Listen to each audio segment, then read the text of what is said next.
My name is Kaylin Floyd, and today I will be presenting a slideshow on Cri du Chat syndrome.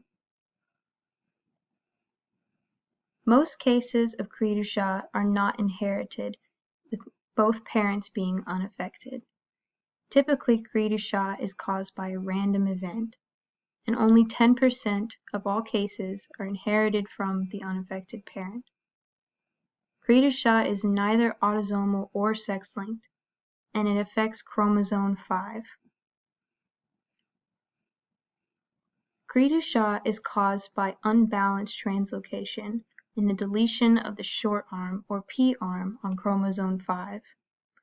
Only 10% of cases are inherited, which is balanced translocation. The cause of Cri du Chat is not yet fully known. However, it is known that the CTNND2 gene is affected, which is responsible for creating delta-catenin, which is active in the nervous system. Delta-catenin is thought to hold cells together inside the brain. Symptoms of Cri du Chat include delayed development, microcephaly, or a small head, hypertelorism, or wide-set eyes, hypotonia, or poor muscle tone, and cognitive difficulty or impairment. Perhaps the most well-known symptom of Cri du Chat is the high-pitched cat-like cry, from which it gets its name.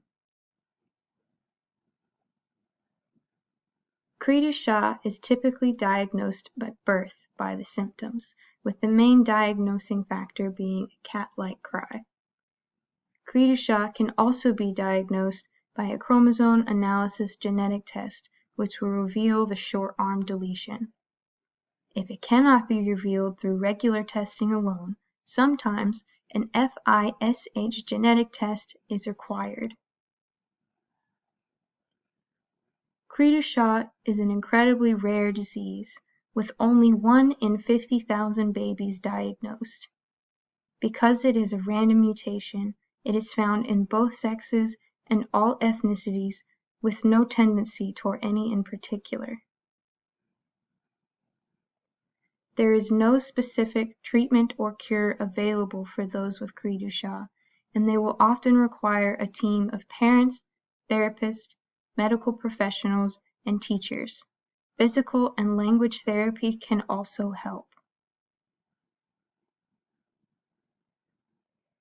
Life expectancy for those with Cri du Chat is generally good, though the number will vary based on the deletion in the 5P arm. Some may live as long as 50, although most will require ongoing care for life. However, with the assistance of a team of professionals, most may live full and happy, fulfilling lives.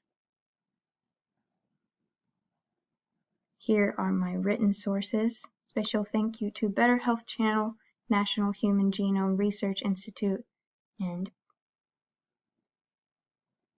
rarediseases.org. Here are my image citations.